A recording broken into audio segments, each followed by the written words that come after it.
Well, dear friends, welcome once again. For those of you who are not aware, Leo has been going through a great number of different parables.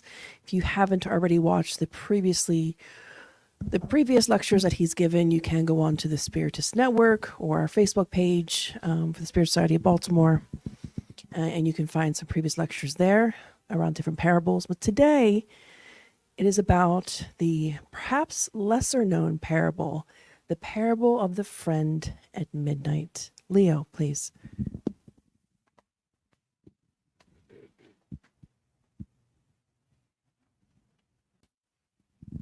Thank you, Kirsten. Hello, everyone, and good afternoon. As Kirsten just mentioned, I think we can do better. Wait a minute. Good afternoon. We're still kicking the warmth, right, to get in. The cold, right? And frozen, right? It's not even cold, it's frozen. So hopefully with the excitement that we'll try to create with this lesser known parable, or I would even dare to say almost not known at all, we'll get ourselves a little bit warmer.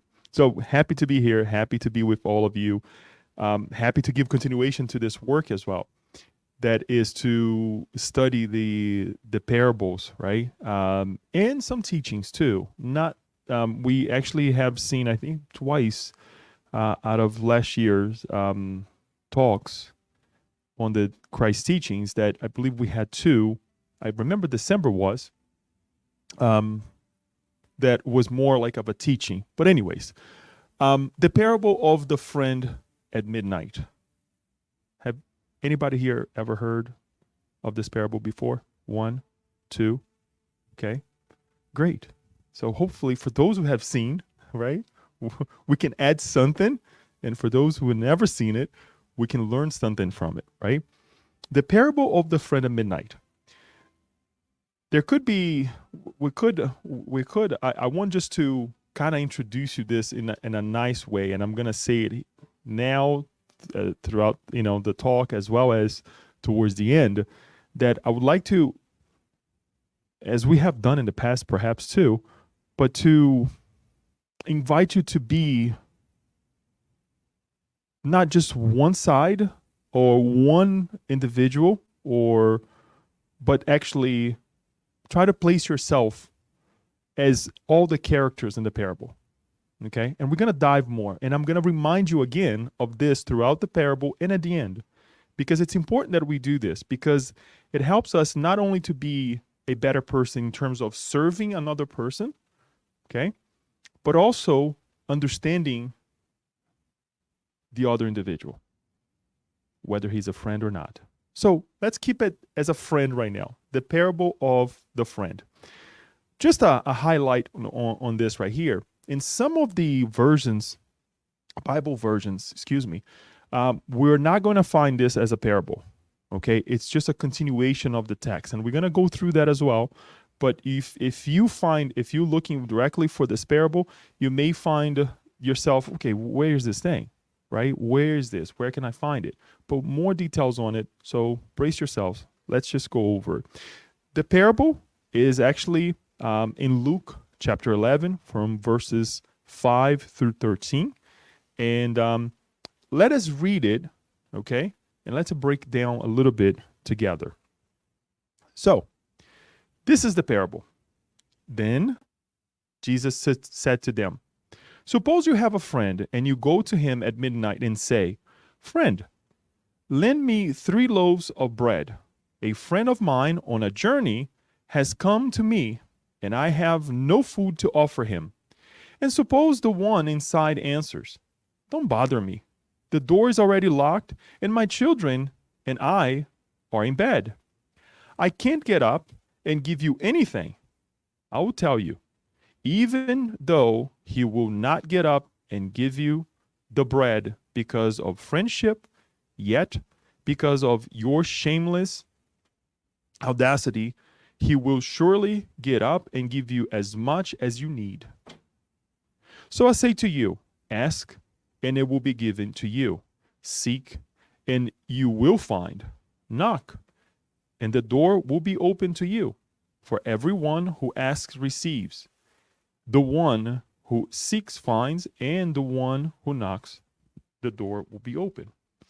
To finalize, Jesus says, which of your fathers, if your son asks for a fish, will give him a snake instead?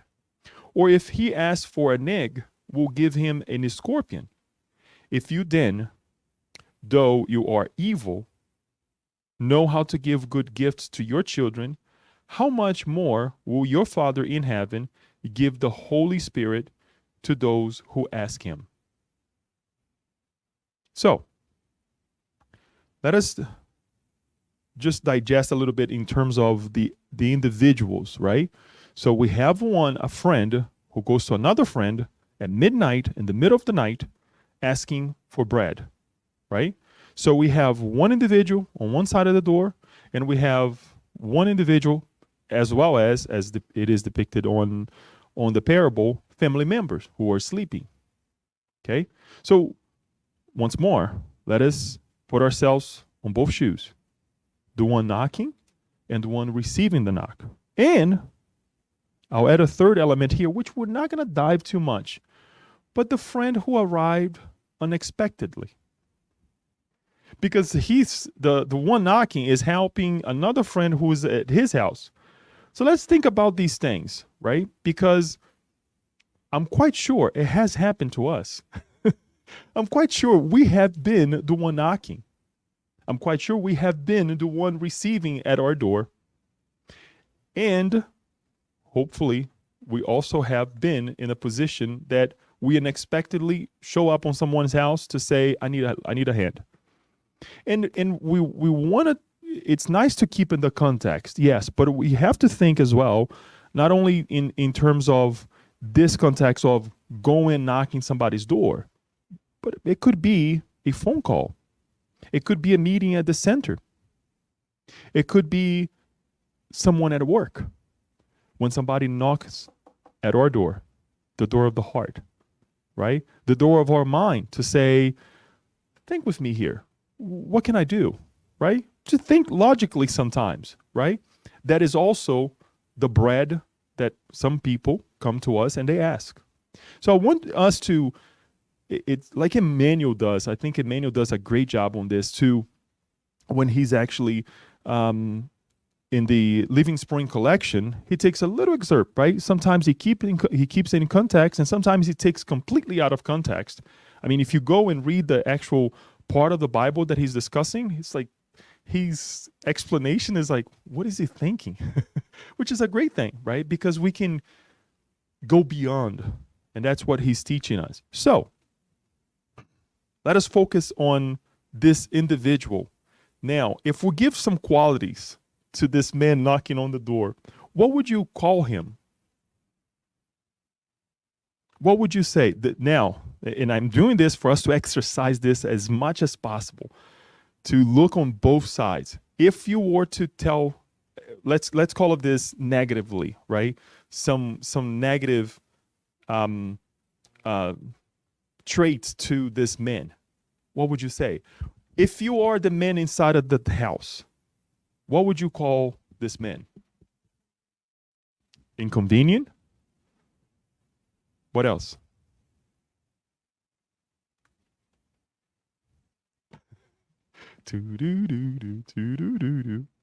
All right, I came up with some importunate, right?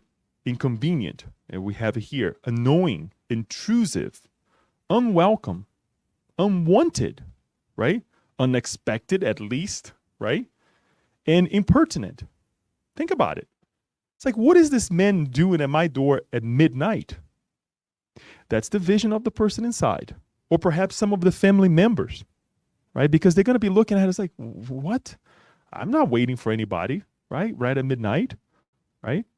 Now, let's play a nice guy here, right? We don't even have to go and one outside, but let us think positively now. What qualities would you give the men outside? Let us switch. Huh? Someone who's in trouble. Okay, that's still positive. Yeah, but he's okay. Someone who's in trouble. He needs help. Okay. What else? Okay, helpful to his friend. All right, anyone else? Caring. Okay, that's awesome. I don't think I have caring here. All right, what else? All right, so let's see what I came up with. He's bold. Think about it, right? This man is like, you know what? I don't care. I'm just gonna get up and I'm gonna go. I'm on a mission, right? Shameless. He has no shame whatsoever. He doesn't care, right? Maybe because it's his quality, but maybe because he's really trying to help a friend. So he's like, whatever. I'm just gonna do what I have to do. Purposeful, because he has a purpose, right? Has a purpose to. It's not for him. It's actually for someone else. Dedicated friend. He's helpful. He's a friend. He's laborious as well because it's still work. It's still work. He's not just, walking on the park. He's not just walking around. Providential, right? And I put the word entrepreneurial here because actually I'm not going to say. I'm just going to make you think why I put the word entrepreneurial here. Open-minded, and he's flexible. Why is he open-minded and flexible? Remind me if I don't talk about the I have trouble with this word. Entrepreneurial. Why is he open-minded and flexible? Remember, the same thing happened to him. He wasn't expecting his friend to come from a trip, and he was flexible. Okay, yeah, come in. I don't have no bread. But someone else has. Let me go talk to this friend, right? You get a little bit the reason why I put entrepreneurship here, but we talk more about it. So I hope you get this the close to saturation in terms of us understanding both sides, because this is important. This is really important because in many cases, especially because of the titles that we give to certain things, we become biased, right? But if you really think about it on both sides of the coins, then it's like things are, wow, I wasn't thinking about this. I wasn't expecting, yeah, this is a good man. Or sometimes we are in a position that is like, are you kidding me? At midnight? Really? You couldn't contact me earlier? Remember, at that time there was no cell phone, right? There was no GPS. Because this friend, if the friend had a GPS, he would say, well, you know what? I'm going to get your house a little late. So I'm sorry, but I'm going to be there. And that would be hours ago, right? Hours before. And then the friend would then prepare and say, wow, you know what? I don't have bread, right? So if he knew about it, the one receiving the friend from the trip, he would then go to this person earlier. It wouldn't be midnight, perhaps 10, perhaps 9. Kids wouldn't be sleeping yet. It wouldn't be too much of an annoyance, right? So we got to think about these things and kind of bring ourselves to the context, right? And again, I'll say it again. Think of this when somebody knocks on the door, not the physical door, but the door of our hearts, our minds, with different needs. The bread is a representation.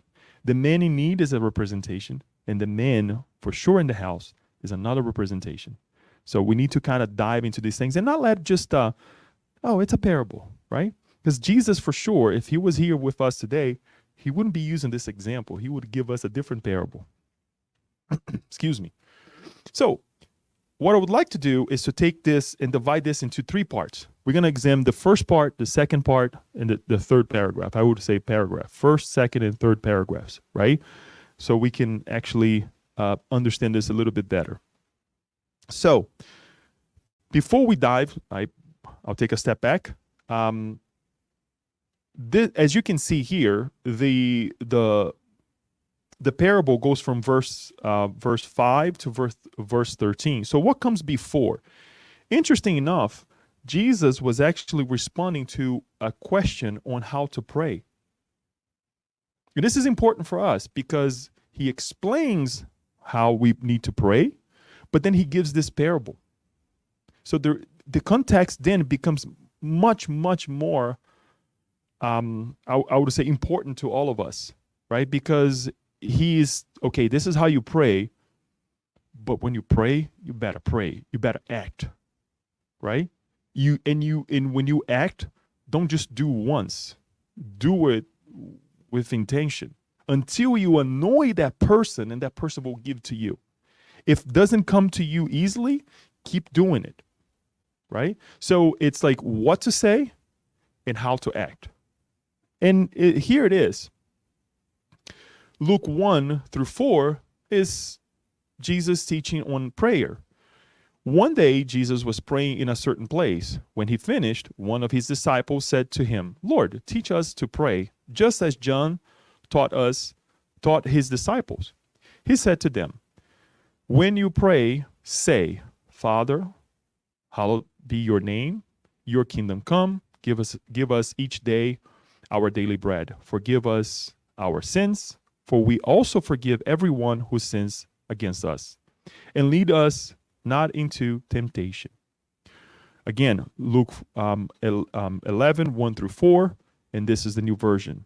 Just a highlight here that the Lord's Prayer is also on Matthew chapter 6, verses 6-13. For those of us who are Bible enthusiasts, we can go and kind of keep this reference with us. And I like to bring this as well, as we mentioned before. It's a complementation. So we see here that Jesus tells what to say. Obviously, we will learn through other teachings as well, the intention and whatnot. Spiritism is great. We're gonna touch a little bit on it, but what to do, and this is what we're gonna focus on. For those of us who would like to go deeper onto it, and we can do this later on at another time as a second part of this meeting, on chapter 28, there is a collection of Spirit's prayer and general prayers, and the Lord's Prayer is actually on item 2 and 3. So there is a great explanation of each part of I believe it's 2 and 3. Yes, I believe so. Each part of the Lord's Prayer really means, and how we can learn a little bit more about it. So dive into it. Again, we can actually look into this in another time. But let's go back to the parable. I hope you get the point here, because I like to bring, I thought it was important for us to cover this part as well, so that we're not, okay, what is Jesus saying, right? But it's a continuation of this. So then Jesus says, and I'll repeat this again. Then Jesus said to them, "Suppose you have a friend and you go to him at midnight and say, 'Friend, lend me 3 loaves of bread. A friend of mine on a journey has come to me, and I have no food to offer him.' And suppose the one inside answers, 'Don't bother me. The door is already locked, and my children and I are in bed. I can get up and give you anything.' I'll tell you," and this is Jesus saying, "I'll tell you, even though he will not get up and give you the bread because of friendship, yet because of your shameless audacity, he will surely get up and give you as much as you need." We get the picture. This man is annoying. Jesus telling us to just keep knocking, right? Keep going, right? Be persistent. And we'll kind of dive into this a little bit, in idea of friendship. If he's not a friend, hearing you the first time, he will be a friend hearing you the third or fourth time. And he'll give you more, right? Because we are just shameless, as we said earlier. So let's see what, I took some elements here that I wanted to kind of create let's say, build a foundation for us here, so we can get to a point that is, the third element, the third paragraph of the parable, which is our connection with God. But we'll get there. So we have, first of all, a friend asking, right? Again, let's bring in our hearts, our mind's eyes, right? That friend coming to us. We all have had one, right? Somebody coming to us, right? This is somebody who said, "You know what? I'm going to ask for help." There's an example that I like to give, a very interesting example dealing with the public, and the company that I work for, they allow our clients to schedule an appointment, right? If somebody took the time to schedule an appointment with you, whether at work or you have an appointment with someone, it's because something something is important. Something is important, right? And they come and ask for something. It's not out of malice or whatnot. Obviously, yeah, we still there are a lot of things that sometimes we can ask and question in terms of, does this person really needs? But there is a however, right? On the idea of person really needing or not. And we're going to see that. But the thing is, we have a friend asking for help. Now, things gets better. It's a friend asking in the middle of the night. It's no longer just a person saying, oh, Leo, I need a bottle of water. At midnight? Why you didn't ask me before? Or why did I get to allow myself to ask for a bottle of water at midnight? There's got to be a really good reason, right, for me to do that. And hopefully I'll be able to tell Aloysio, you know what? Sorry, man, but I didn't think I was going to run out of water. Do you have some? The end of the story is that, look, I'm there at midnight. So now, and we're going to build on this. So now we can see that things got critical somehow, right? We know in this story that it is a friend asking on behalf of someone else.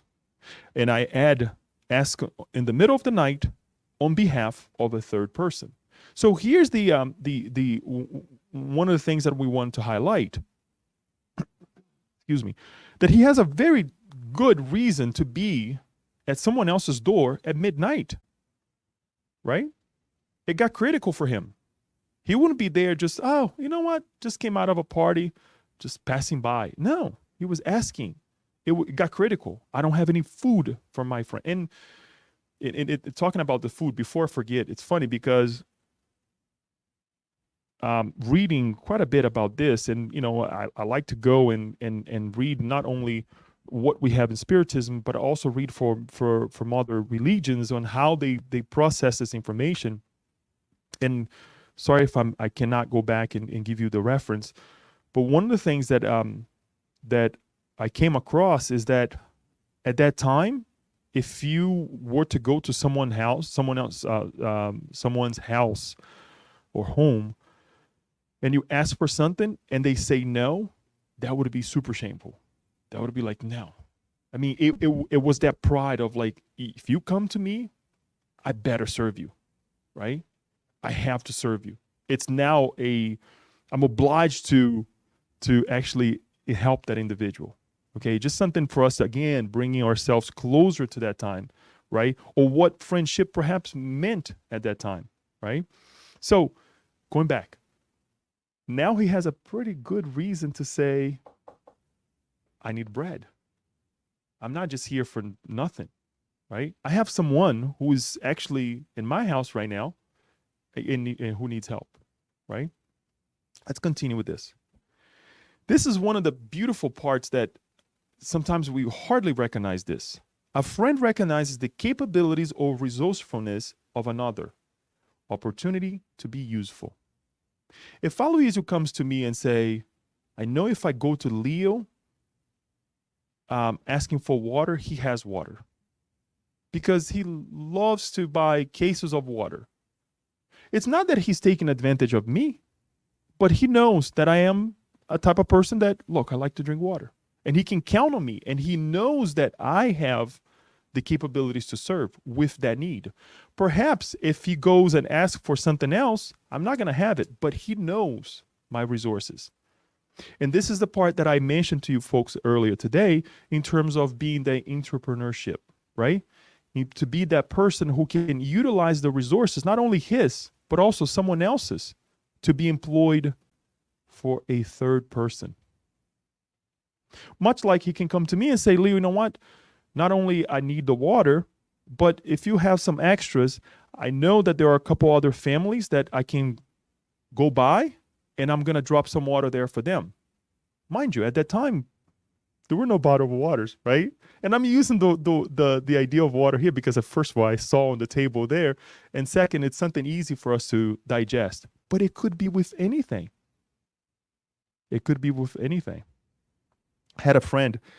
He actually came into a mutual friend as well, and he said, "Look, I'm in trouble because I've been trying to help a person who needs a car, and she needs to drive to work. She just had a car accident, and don't have any means to keep up with her daughter. So, anyways, he was afraid to ask the person, right? So the person went to this the friend went to this third friend and said, "Look, this is what's going on. Can you help? Can you at least help with that extra car that you have?" Right? The person looked at it and they said, "Hey, this is kind of hard," right? And it's like, look, cars are kind of like, the person say, "Oh, give it to the person," because letting the person just borrow the car is not gonna. It's kind of iffy, right? Especially if car insurance and all those things. And that second friend allowed the car to be donated to that individual. And thinking about it, it's like, wait a minute. This person is asking not for him, but for a friend. This person is putting himself on the line for something that doesn't even know if it's going to happen, but he's asking, he's doing his part, right? So when we look at this, it's like, okay, there's the asking, there's the inconvenience, there's the audacity, there's the shamefulness, right? Shamelessness. But at the end, that person analyzed and said, you know what? This third friend that I have, or the second friend that I have, has the resources. I'll ask. Much like sometimes when we are, coming to the center, not necessarily we're just receiving at the center. We are the resource that we can go ahead and put the names on the book. We can, when we're receiving the passes, thinking about that person and say, perhaps so-and-so needs help right now. And the mentors, they know this. So-and-so is going to go to the center. Why not use that resource? Why not use that energy, right? So that that third individual can be benefited. But this is truly important for all of us, that when somebody comes to us for something, it's not necessarily a bother. It can be, not going to lie. Sometimes I'm like, okay, really? Those emails that you get right at like Thursday afternoon, right at work, and it's like, you need to get this done, that done. And I'm like, great. Okay, so what do I do now? Let's reprioritize everything that we already have for that, towards the weekend that you have to send a bunch of things, bunch of reports. But your manager for sure saw, hopefully, and I'm trying to be as positive as possible because I know this is a nifty situation for some of us, saw that, you know what, Leo has the capability to get this done, right? I have some that I wish I didn't show my capabilities, because now I get to be asked all the time. You can do this pretty easy, right? It's not easy. There's a lot of research. There are a lot of things. And all of us have this. But the beauty is that was recognized. That is just an amazing thing. If we're not content with that, if we're not happy with that, I don't know what to tell you, right? Maybe we can talk on an off basis, because we'll try to find that happiness behind and tell us, perhaps I wasn't think that way, hopefully, right? But think about this, looking from the other side's perspective and accepting as a positive thing. But let's keep continuation. It can be a bother not only for the friend inside the house, but also to his family members. For those of us who have a partner, right?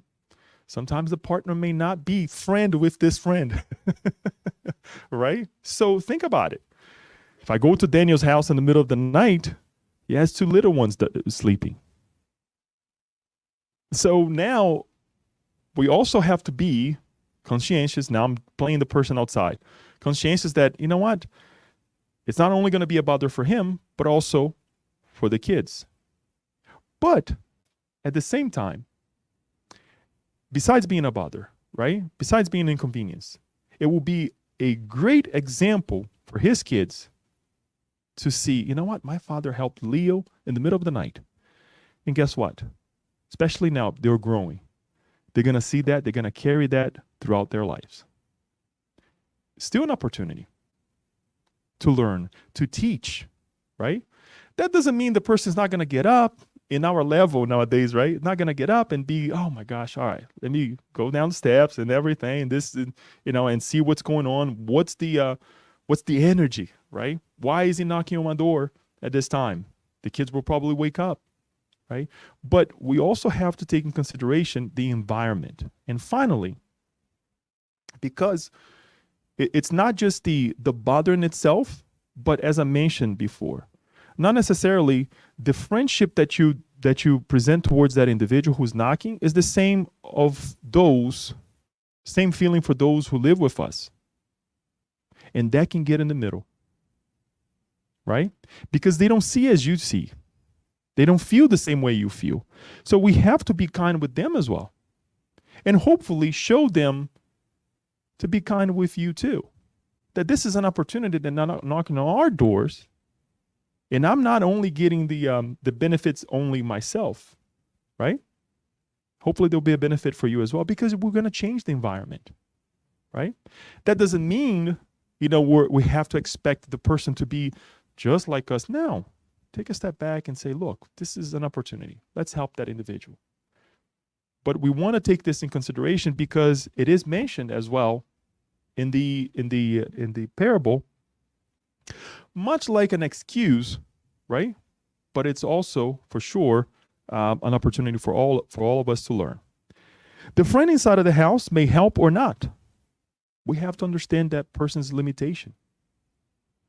Jesus just said, if he's not going to help you, from the actual friendship, perhaps because you're annoying, he or she will do it, right? But we also have to learn from the doors that we knock.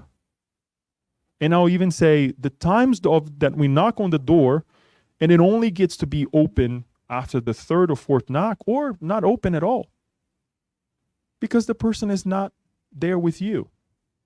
Can we say this is not true friendship? Well, I don't like to get to that point, right? Because friendship on planet Earth now, it's questionable. Questionable in the sense that it's not what Jesus taught us, right? But we're getting there. Perhaps the person may not be the friend at midnight, but is the friend at noon, right? You call the person at noon, the person is alive and kicking. But at midnight, you're not going to get an answer out of it. And we know this. We have friends like that, right? We know exactly who we can call sometimes for certain things, right?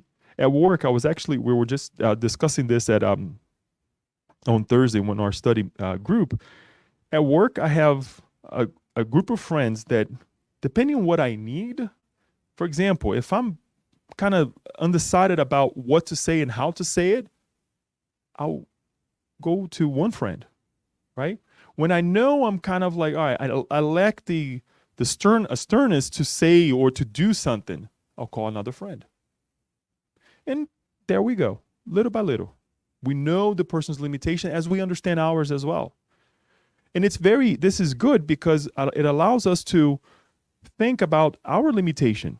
What if it was the opposite side? I mean, we can take two ways, right? We can learn from and say, you know what? I'm going to overcome that limitation.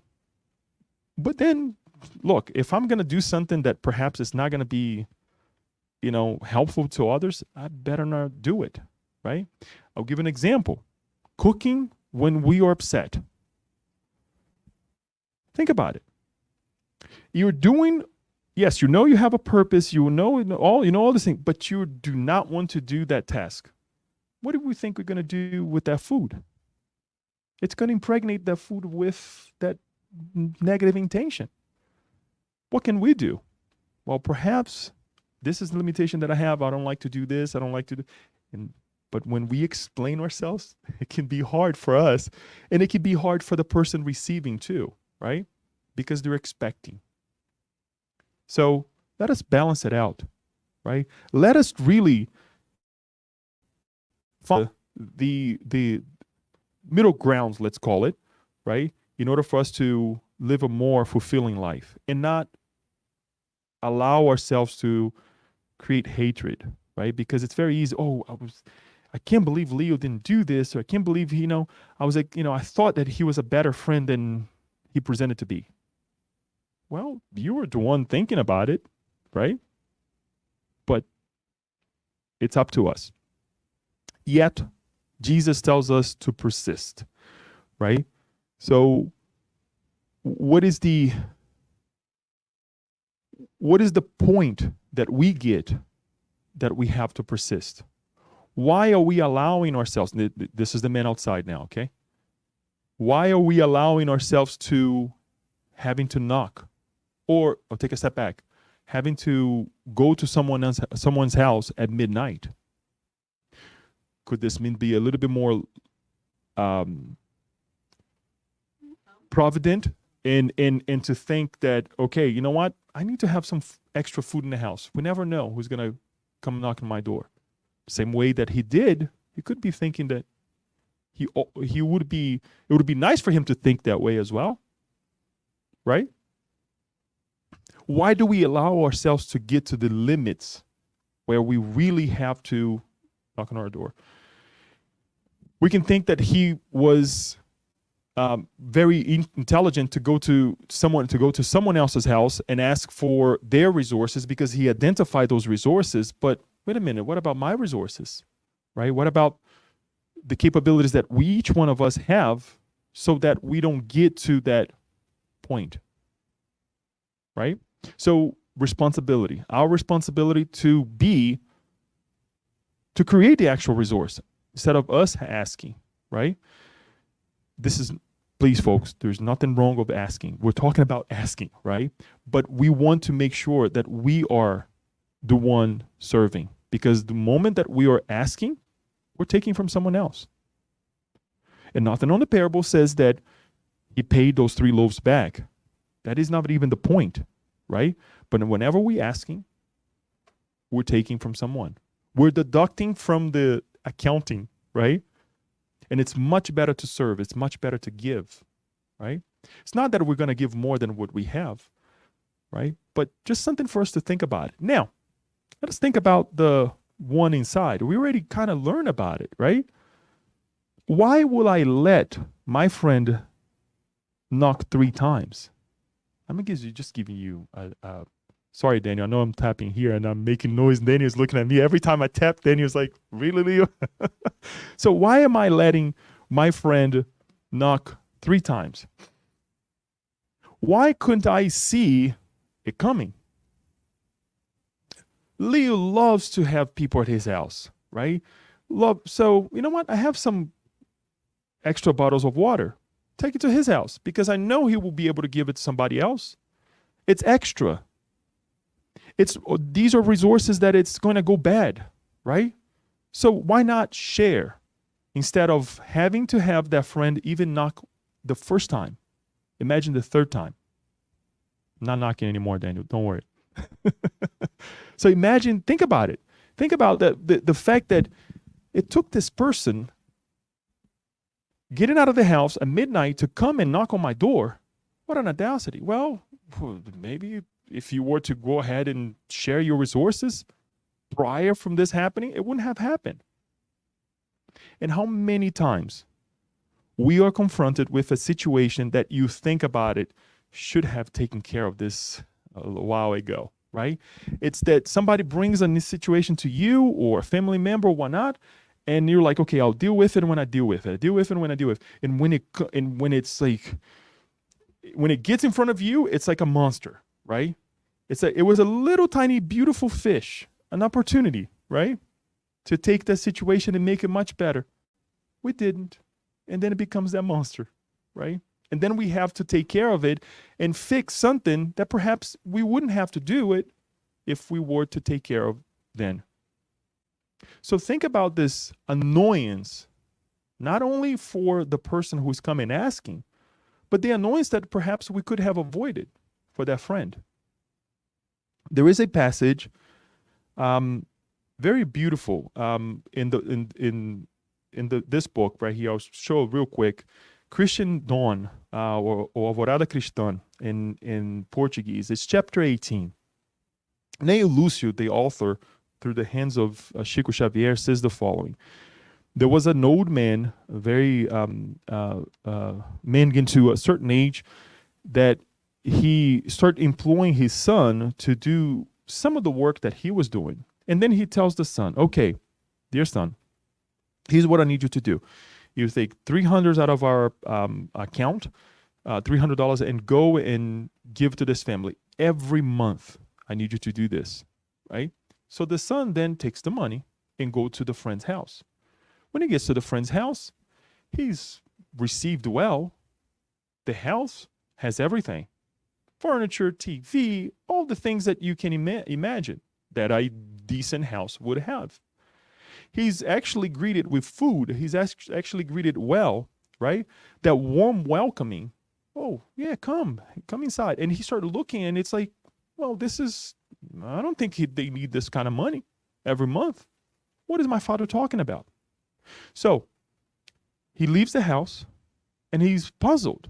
He goes back home and said, Father, these people don't need the $300 that you're offering them. I don't think that this is, really, helping them. So the father looks at it and say, so you didn't give them the money? No. Well, here's what we're going to do. From now on, instead of 300, we're going to give them 600. So the son looks at it, wait a minute.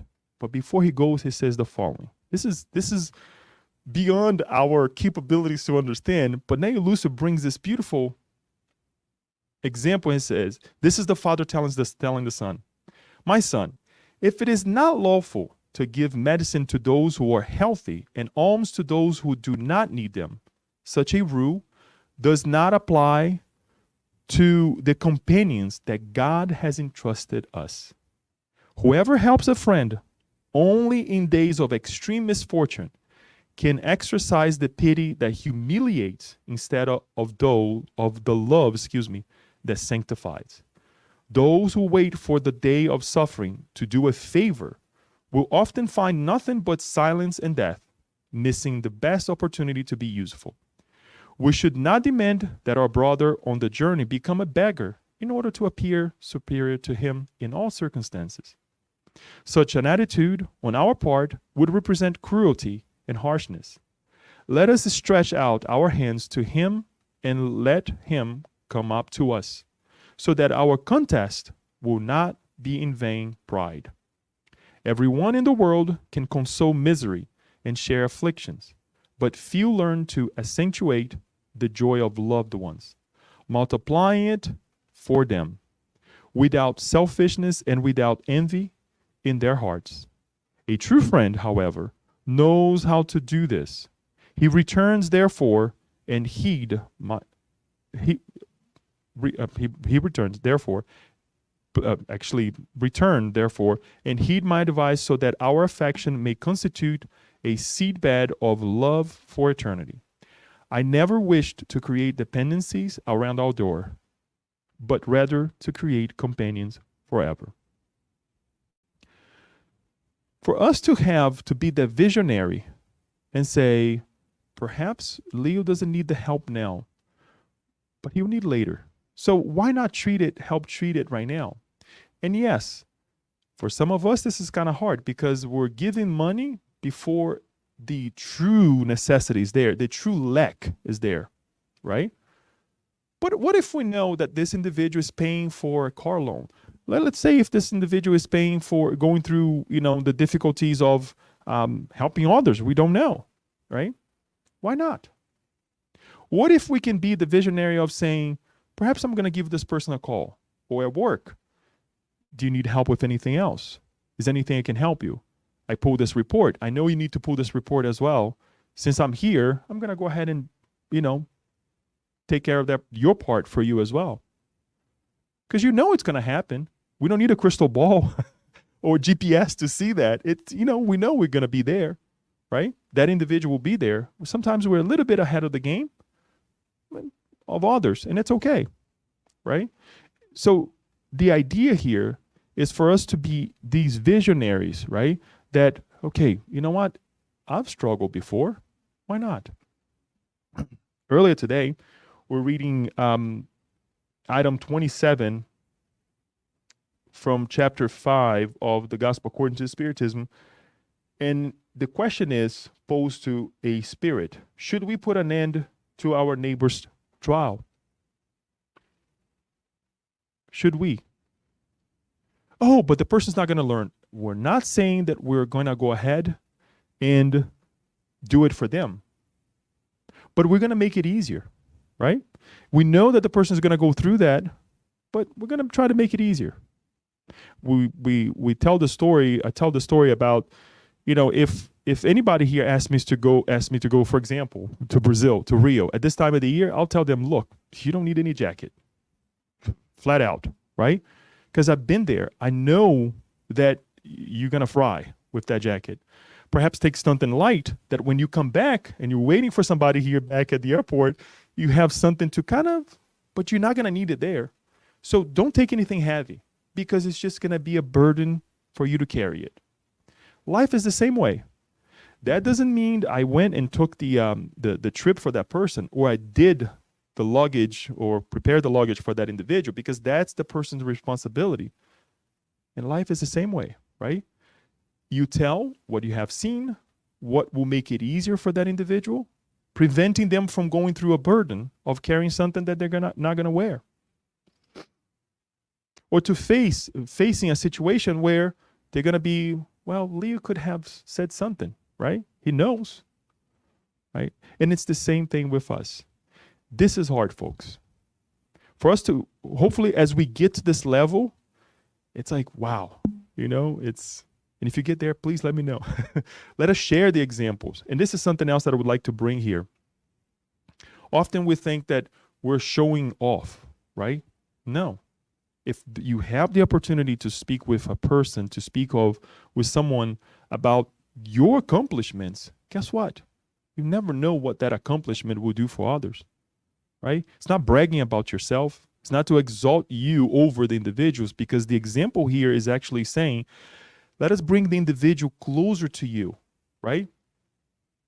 Let us bring our brothers and sisters close to us, not step on them by making them feel unworthy. So there's a lot to learn from this. Please read the whole chapters. For those of us who speak Portuguese only, you can actually get this book. Buy the book. I shouldn't say this. Buy the book. But if you can't, the book is also in PDF online. This brings us to an element that I want to share as well, that the gospel, according to Spiritism, has 4 beautiful chapters, one after the other, that talks about do not hide your lamp under a bushel. Why do I bring this here in context with this, along with this? Because sometimes we have the bottle of water, sometimes we have the lamp, but we hide it. But we let it go to waste. Right? And there's another teaching. Seek and you will find, and you shall find. We have to go and look for. It's nothing, and again, I'm just highlighting very briefly, and the words already tells us what it is, but take the time and read, right? Seek and you shall find. We have to get up and we have to look for it. Jesus could say, you will find. Wait a minute, you find what? I wasn't even looking, right? But we have to look for it, right? And we talk about more about this. Give freely what you have received freely. And then people may say, Leo, are you kidding me? I worked for my money. I worked for my water. I worked for this. I worked for that. Well, where's the energy coming from that you put to work? So if anybody has a doubt about this and they say, I worked for, okay, well, the place of work, your place of work. And I'm being very mundane here in terms of, or materialistic here, because we think that the money, the salary that we make is our hard work. It is, but we have to take one element in consideration. God gives us that energy. God gives us that opportunity. God gives us the other individuals who work with us. Otherwise, we wouldn't be able to do it ourselves. If there is a brick and mortar location that you go to work, guess what? You didn't put that in there, right? So give freely what you have received freely. In every sense of the word. Ask and you shall receive. This is the moment that we have to go and ask, right? Along with the seek and you shall find, this is when we have to go and knock, right? But we're going to talk more about this. I just want to highlight this because it's certainly a segue to what we have here. So I say to you, ask and it will be given to you. Seek and you will find. Knock and the door will be open to you. For everyone who asks, receives. The one who seeks finds, and the one who knocks, the door will be open, right? It's an effort. Daniel recently showed something to us here, reminding us, I forget the name, Daniel, Martin Luther King, the name of the speech, Life's Blueprint, right? That he said, look, if you can run, walk, right? If you can walk, crawl. Do whatever you have to do your part. Whether that is minimal for some or very little for some, at least you're doing something, right? So it's super important for us to acknowledge this as well. So one thing that we also wanted to bring into as a highlight of this whole thing is that because we think that we are asking, and we're going to dive a little bit more into this idea of how we ask or whatnot, but that whatever we ask, whatever we go for, we will receive. Not necessarily. Not necessarily. Much like a father or a mother who needs to give what is important for their kids or what they believe is important, right? There are limitations, right? One thing that we cannot forget, because this is important. I say not forget because it's important. The moments of desperation, we need courage. We need patience and resignation. And then I'm going to pick back on what Kirsten liked to say, right? The CPR, courage, patience, and resignation. Those are the three things, right? Ask with trust that we will receive. Always remember the CPR, right? Courage, patience, and resignation. No matter what, we will receive. They will be right there with us. They're already there with us, right? They're already there with us.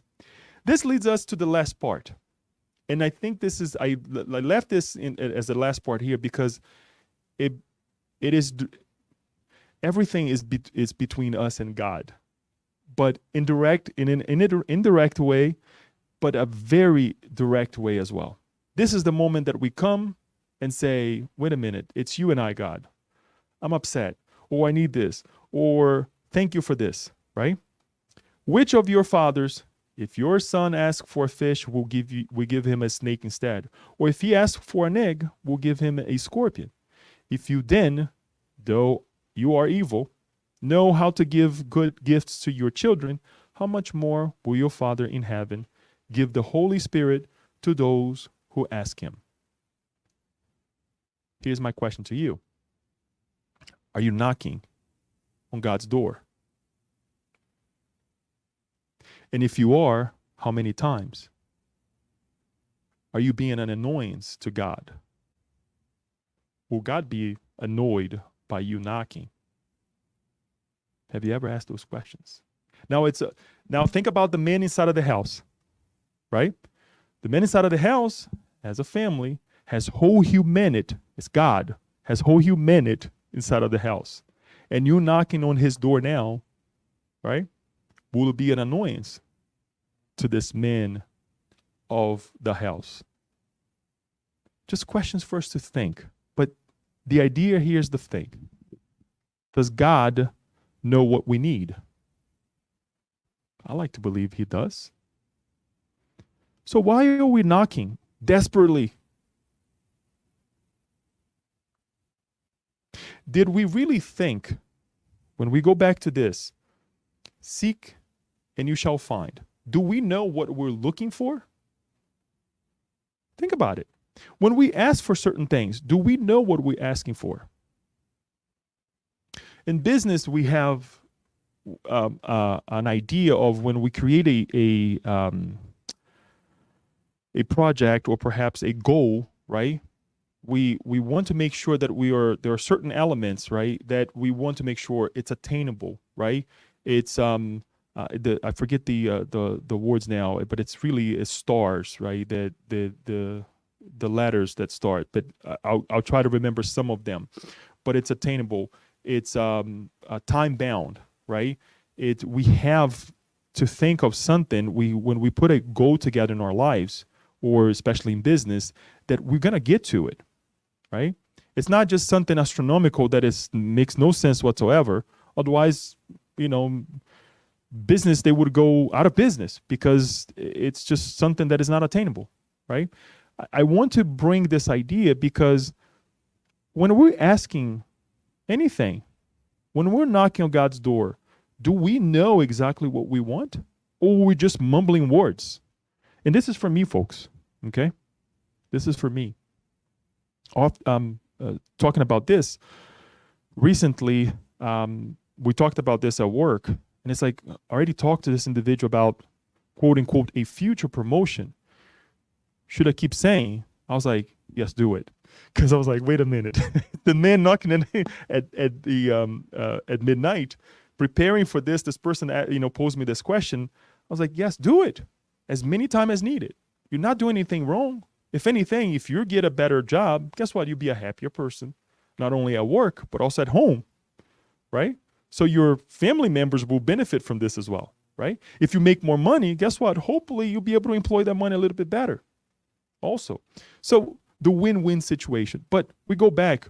Do we know what we're asking?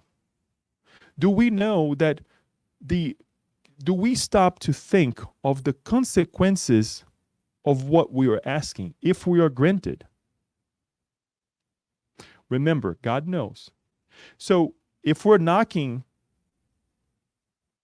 and we're not knocking well in terms of looking for it, right? Perhaps God is saving us from future headaches. Quite often, it will happen, and then you look back and say, I shouldn't have done that. But you learn from it, right? You say, you know what? Here, I'm not going to do it anymore. And hopefully you will be applying those learnings over someone else. Don't do this.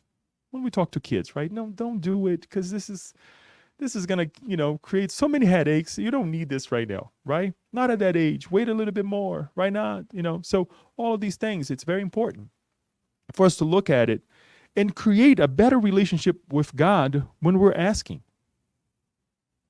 When we're asking on behalf of someone else. Why do we think that sometimes we have certain limitations? For sure, we know that, as we read on this part of the earlier as well of chapter 5, that it's a consequence of the past. I'm not saying this in a negative way. We know it is. Otherwise, there would be no justice, right? But we have to think as well in terms of now there are limitations that if we were exposed to, or elements that we were exposed to, we would create more problem. We would create more debt with ourselves, for sure society, but we have a limitation with us as well. We'll create more debt with us that we will need another reincarnation to take care of it. So let us rethink. Now, if you truly think that, okay, I have thought about this, I put on paper, if I get this, if I do this, this and this and that, this is what the will result. Now,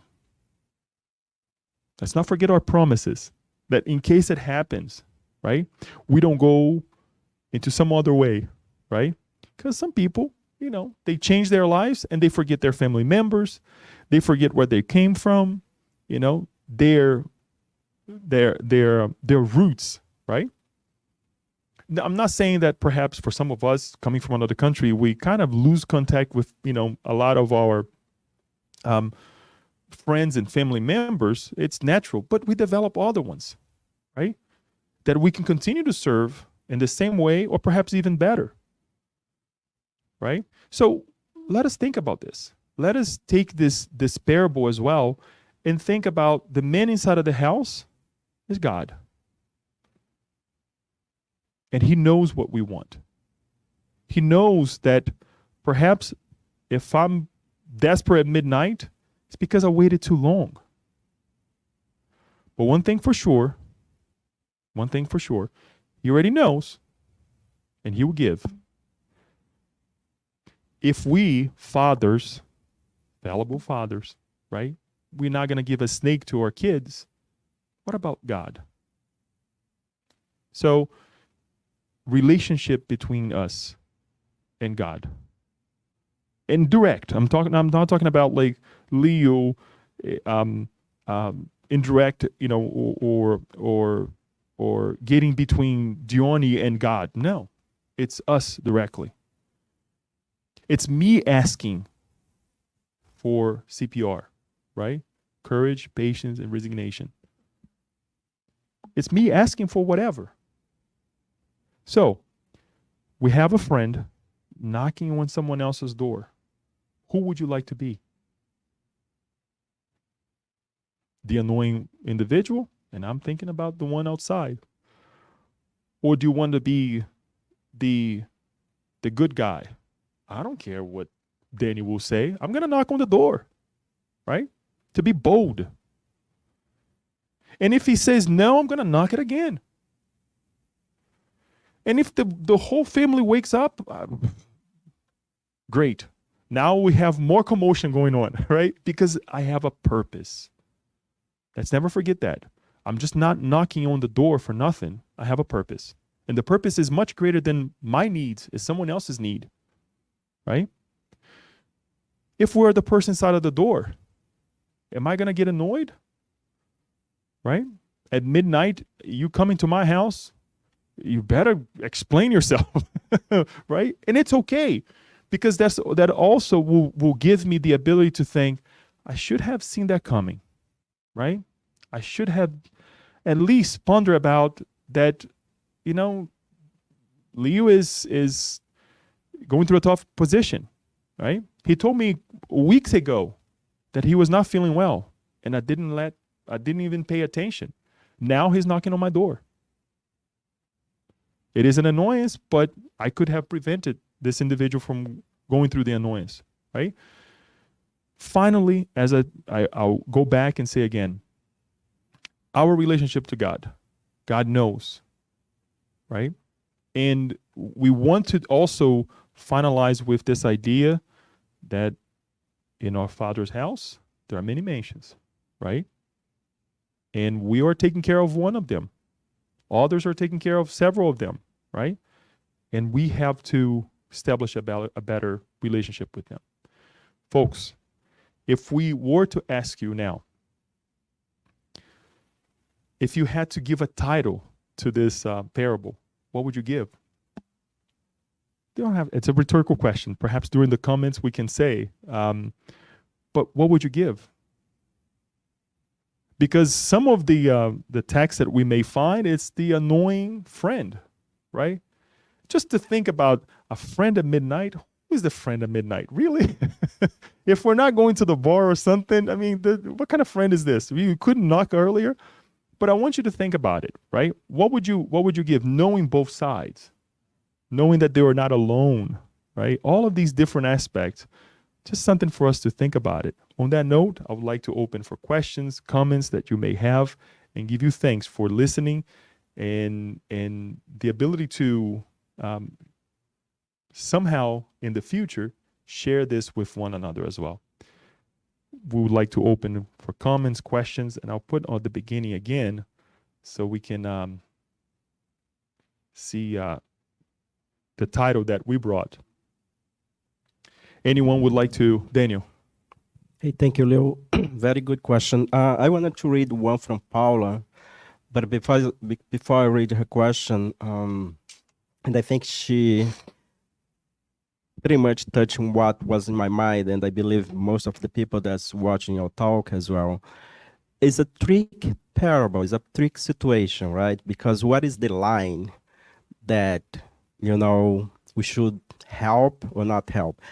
But I'm gonna ask Paula's question because I think she summarized that in a better way. She said, relevant talk. Thanks, Leo. Due to our level of development, most of our relationships are dysfunctional to different degrees.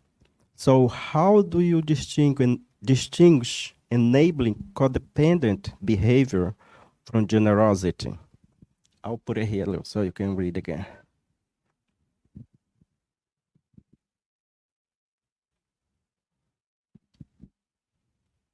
I would like to put back on each one of us our thresholds, because you have your limit. I have mine.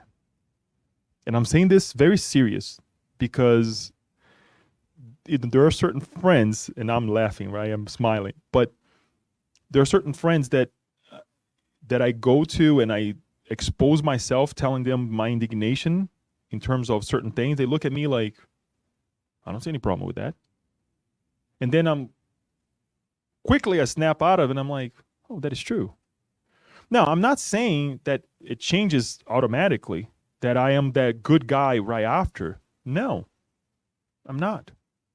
And I won't be for quite some time. And this is knowing my limitation. This is understanding us, where we are.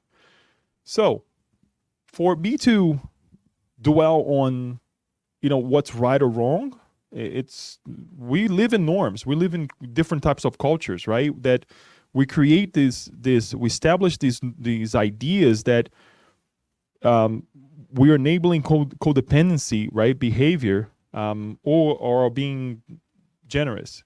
The truth of the matter is, and this is something that we cannot deny, the truth of the matter is, we have been called to help. We have been given opportunity. Let us take the greatest example that we have on planet Earth. He did not go to the people who consider themselves well, right? But how many times, talking to the apostles and the disciples, he said, until when we'll have to be with you? Not in the sense that he was relegating them, but to say, what's the bother? What's the point? Go and help. Go and do your part. And if your part is minuscule enough to say, this is my limitation, that you feel that that's needed, that's fine. That's okay. That's not a problem. But rethink before you say it, right? Rethink before you say it. And know this is very hard, folks. And for me to establish a line to say this is bad, number one, we would need cases. We would need to be very precise in knowing the situation before we can deem generosity or enable codependency, right? It's funny because something just crossed my mind. During the summertime, during the hot weather, I like to go and run. And when I run, I don't like to come back. So I call my wife, can you come and pick me up? So we were at a friend's house at another state, and I did the same thing. I was like, I need to go for a run. Flying and everything got me going. So I went to go for a run. So I text everybody. I text my wife on the group chat, can you come and get me? And then this is exactly what I got back. She's enabling your dependency of picking you up. What if she's not here? I'm like, she's my wife. Don't get in between us, right? So I've read the word codependency, but out of generosity, she goes and she does it, right? She yaps on my ears. Why did you have to do this? I have to do this. But it's like, yeah, just pick me up, because I don't like to see the same thing that I saw when I was going, running. But here's an example of, no, that is generosity, right? No, I have had situations that it's like, she couldn't come and pick me up. Guess what? I had to go and run, right? But it's nice to be able to have that person who will come and pick you up, right? You know that you can count on that person on certain things. That is generosity. And for some, our family members that were on the group chat, they're like, you're enabling him to do this with you every time. No, because I'm not going to, call her, for certain things, which she gets upset, by the way, that why you didn't call me? I'm like, no, I mean, you wouldn't be able to help, but at the same time, you would get all excited, nervous, So the point here is that, and I'm glad that I had this good example to bring, but for us, each one of us know our limitations. Which each one of us know where we can also go and ask. And if anything, I'll dare to say that, I know I'm going too long now, I'll dare to say that me asking, am I creating a codependency for myself? Let's revert the question. Am I being a burden from someone else's accounting, right, of resources and energy? Or should I just go and knock? Perhaps I'm not, right? Perhaps the purpose is greater than myself, right? So it's up to us. Hopefully that helps. I know it was a little bit long, but thank you for the question, by the way. Wendell, please. Okay. I was thinking, you tell me if I'm wrong, if the unfortunate one who knocked on the door, he doesn't play God's role in our life, because when someone prays to God asking for something, maybe God wants us to be the resource to fulfill his providence. So maybe this guy was not transferring to the ones inside the possibility to help, but he hadn't the resource. And sometimes it's not necessary that a miracle happens. So God just wants us to be the resource to help. And by this, we learn how to be good. And we are being good. It's just because we are shining our divine light that is inside us. So that's what I was thinking during the talk. Right on. Think about it. Perhaps he had a little piece of bread. Could he have just said, multiply the bread? It's not going to happen. I mean, he can take that little piece of bread because there is some yeast inside of that bread, right? And put it into another dough, right? But he would need the resources, which is the flour, the eggs, whatever we would have put that bread, wait for that bread to grow, right? Or to rise, and then put in the oven and all those things. By that time, the friend who came from outside, guess what? It'll be too late, as we learned with, as we were reminded by now, Lucio. So you have a great point. It is. So it's like, no, wait a minute. I can do this. I have the flour in the house and all those things, but I know someone else has 3 loaves. Why not just go quickly over there? We're going to be helping someone else, right? I will give the opportunity for this friend to help. And finally, I will do this, as you said. I'll be God on earth. God with a small g, okay? I'll be God on earth. I'll be that savior for that moment, right? Perhaps we don't save the day, but let's save the second, right? But that's a great point, that we ought to remind ourselves that by doing certain things, we are helpers of God. If we give the opportunity for someone else to share what they have, they become God just like us, right? Oh, Jesus, help us. Jesus is already putting, the wife, the husband. And I say this in both ways, okay? In terms of good things and in terms of bad things. Because sometimes that dependency, that annoyance that we have is what keeps us grounded, right? It's that codependency that Paula mentioned here is what keeps us grounded. Think about all the mothers, the trips that they could take, the things but they stay grounded because they have their kids. They have right? So let us think on both ways. Let us, analyze both sides of the house, especially with what Wendell said in terms of representing God on earth. Anyone else?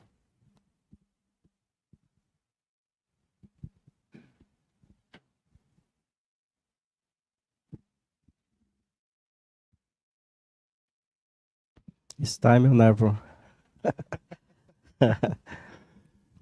No comments. I don't have any comments from the online, but I was reflecting. It's just a comment about this parable, Leo, and I think you answer very well the question about what is the line, what is the limit that we should put. God doesn't put the limit. God is limitless, like, right? Like there is no limit for help because God is perfect, He's good, like the ultimate goodness out there, right? One of the things in this parable that is for us here, for those that listen, that's important, is that if we miss the opportunity to help, let us not feel guilt. Because what happened, and this happened a lot with me, and I believe each one of us that is in this level of evolution, for example, when you drive your car on the street and someone comes to ask or someone has a sign, you're put in a conflict in that moment because you are like, should I roll down my window and give money or give food? Or should I go and to my destination, pretend that we are not seeing that sign? And I think that's the invitation. It depends of how our conscience, the level we are, and how much we can help. If we can help, help. If you don't, just continue, but not feel the guilt. Because the guilt could really open the windows for other negative thoughts in that day to help into us. It's very small. But this is this thing that we are here to learn how to balance that, right? What do you think about that? As you were saying, I think any one of us has asked ourselves to do something, like Leo asking Leo to do something, to accomplish something, or at least promising myself that I will get something done. We're still in January, so there's a lot of New Year's resolution going on right now, right? Hopefully we have started, Daniel. No, they say that January 15 is the deadline. 50% of the people give up of their Right. New Year resolution. Well, so we already like January 20th. Yeah, So today is the 20th, right? Yeah. So let's say we started. Let's give ourselves this, right? And then February comes and it's like, oh, it's kind of hard, right? And then March is like, oh, forget it. I couldn't do it, right? Done. I give up. That piece of chocolate it just took me over. It's okay, folks, because we ask ourselves, we have to be generous with ourselves. That's why creating a goal should be attainable, right?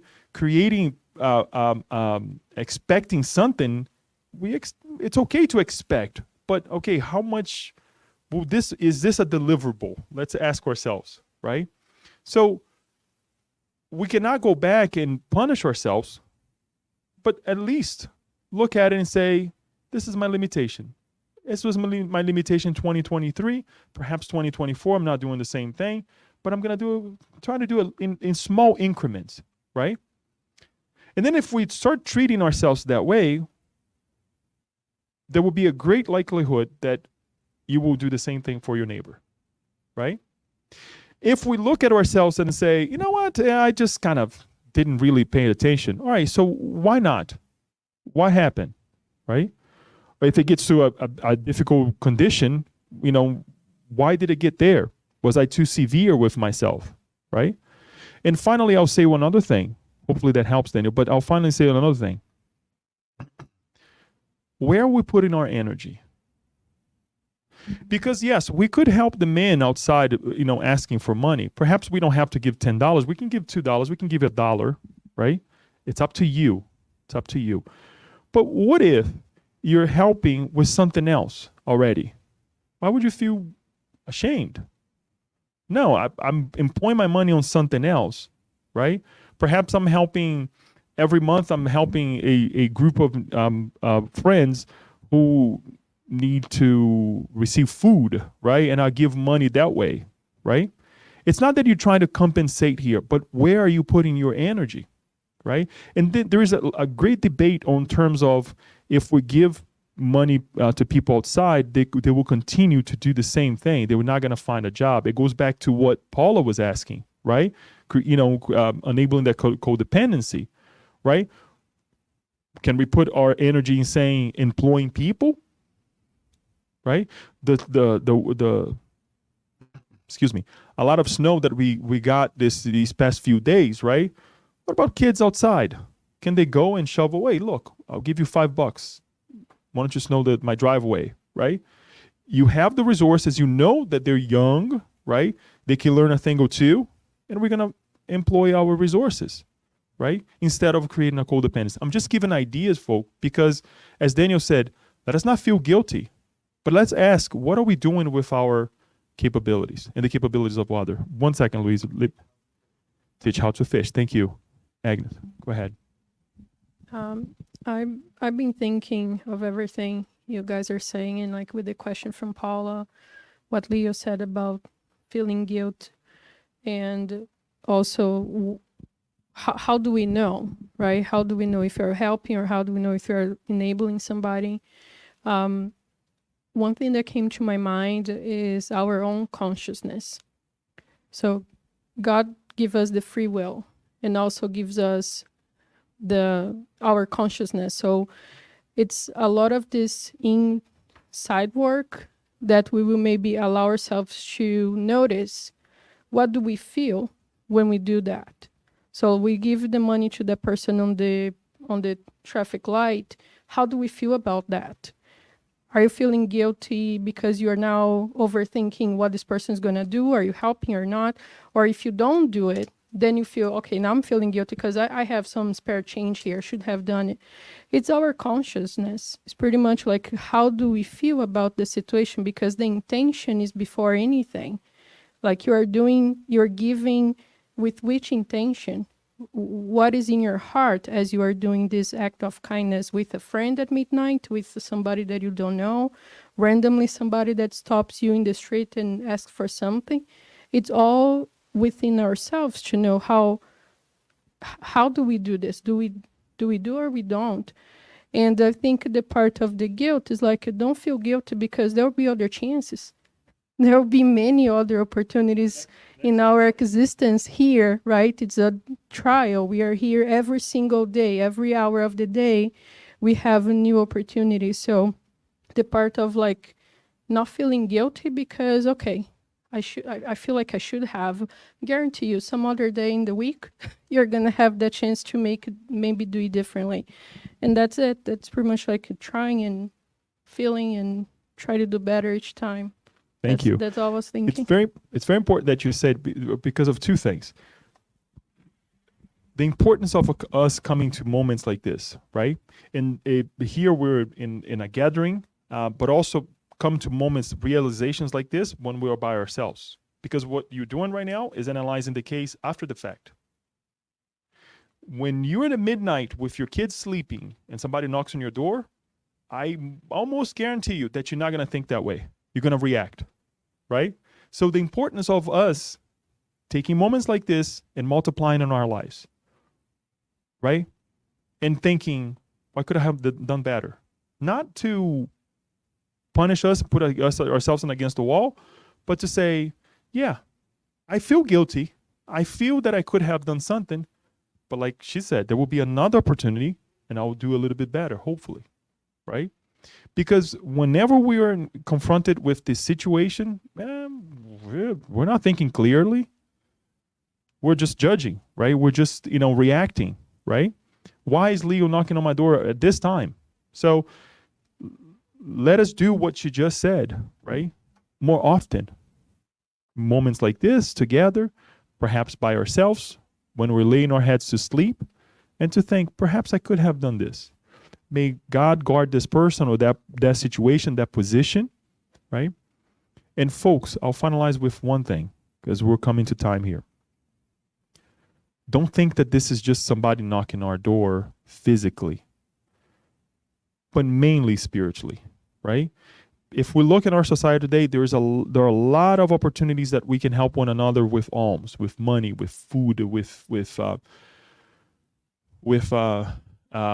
clothing, right?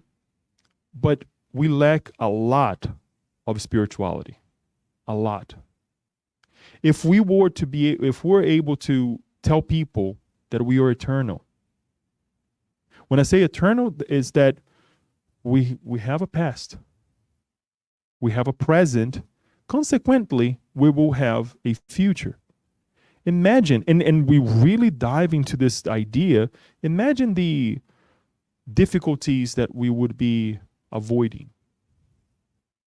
This week, I was actually, and I have to remember to take the Gospel According to Spiritism and the Spirit's book to a friend at work. She was actually, we were just talking amongst ourselves before, we start facing our clients. And then about her husband. Her husband actually had several illnesses, difficult ones, that he's still alive and kicking, thank God. But he cannot live with the idea that God took his brother very early in life, right? And he asked, why? Why I haven't gone yet, right? And my brother, who was doing well, he passed, right? And then she asked, what about children? And I said to her, look, because obviously at work we don't, dive into the idea. Think as if we had a past, right? That now we're going through things that perhaps is a reconciliation with our time in the past, right? And whatever we do now, perhaps in the future, we're already preparing the future, right? And she's like, okay, I like the idea.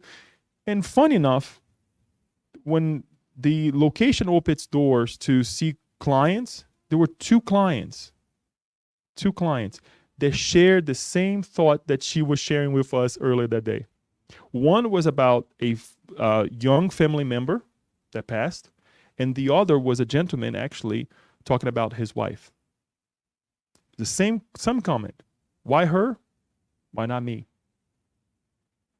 Spirituality. Knowing what we are.